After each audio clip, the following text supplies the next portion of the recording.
Les problèmes des ventilateurs des climatiseurs Sharp sont généralement identifiés grâce au capteur de vitesse du moteur du ventilateur, connu sous le nom de capteur à effet Hall. Lorsque le problème survient dans le ventilateur de l'unité intérieure, le code d'erreur H6 est généralement généré pour les ventilateurs de type BLDC. Ces ventilateurs peuvent être identifiés, car ils sont alimentés directement par 5 câbles. En revanche, lorsque le problème se situe dans le ventilateur de l'unité extérieure et qu'il est de type BLDC, le code L3 est généré. Ce type de ventilateur est alimenté directement depuis le module électronique externe via 3 câbles. Solution générale au problème des ventilateurs. 1.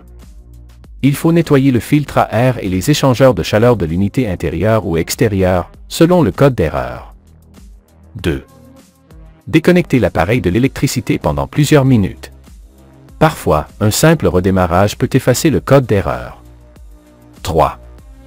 Si le moteur du ventilateur est sale, il se peut qu'il ne puisse pas tourner correctement.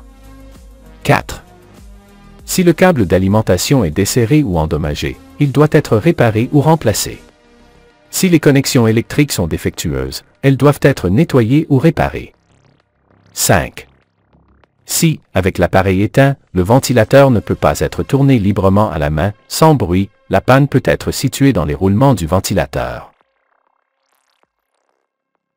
Maintenant, nous allons voir des solutions plus spécialisées aux problèmes des ventilateurs BLDC dans les climatiseurs Sharp. A.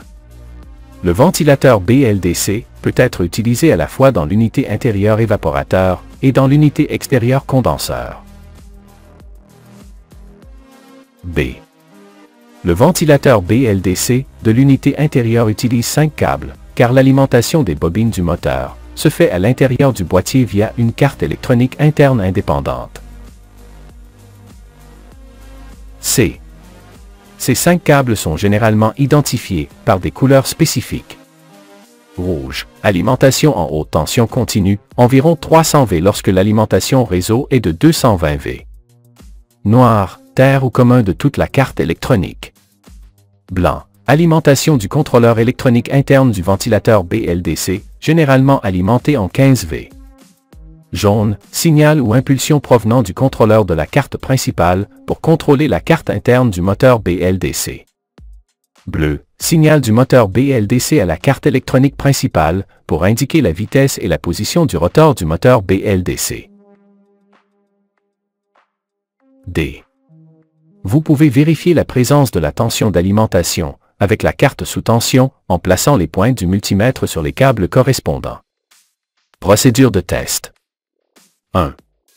Déconnecter l'appareil de l'électricité et vérifier visuellement l'état du connecteur du moteur BLDC pour détecter des faux contacts. Nettoyez le connecteur et essayez à nouveau l'appareil. 2.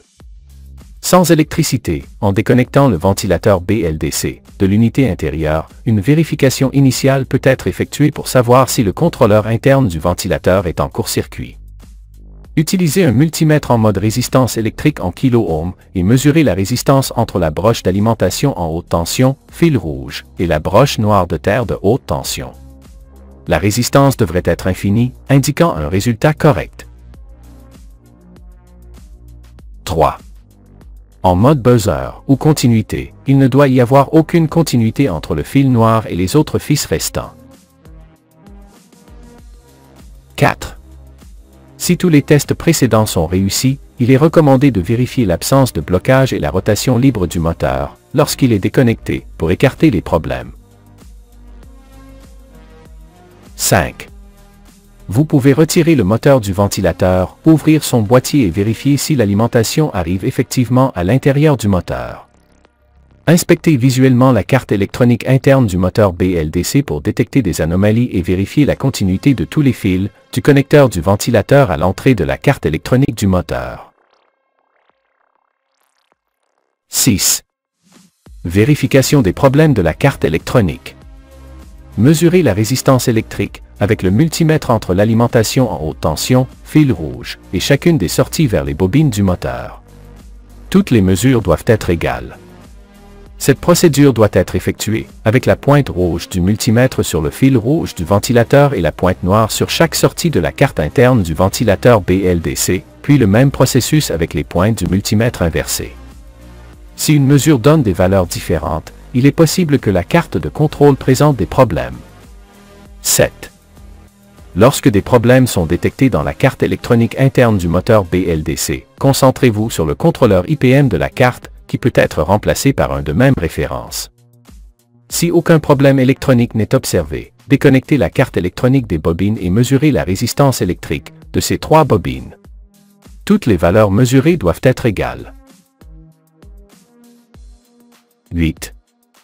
Lorsque, selon le code d'erreur, le problème se situe dans le moteur de l'unité extérieure, le contrôle électronique du ventilateur ne se trouve pas dans le boîtier du moteur, mais sur la même carte électronique externe. C'est pourquoi le ventilateur est alimenté uniquement par 3 câbles.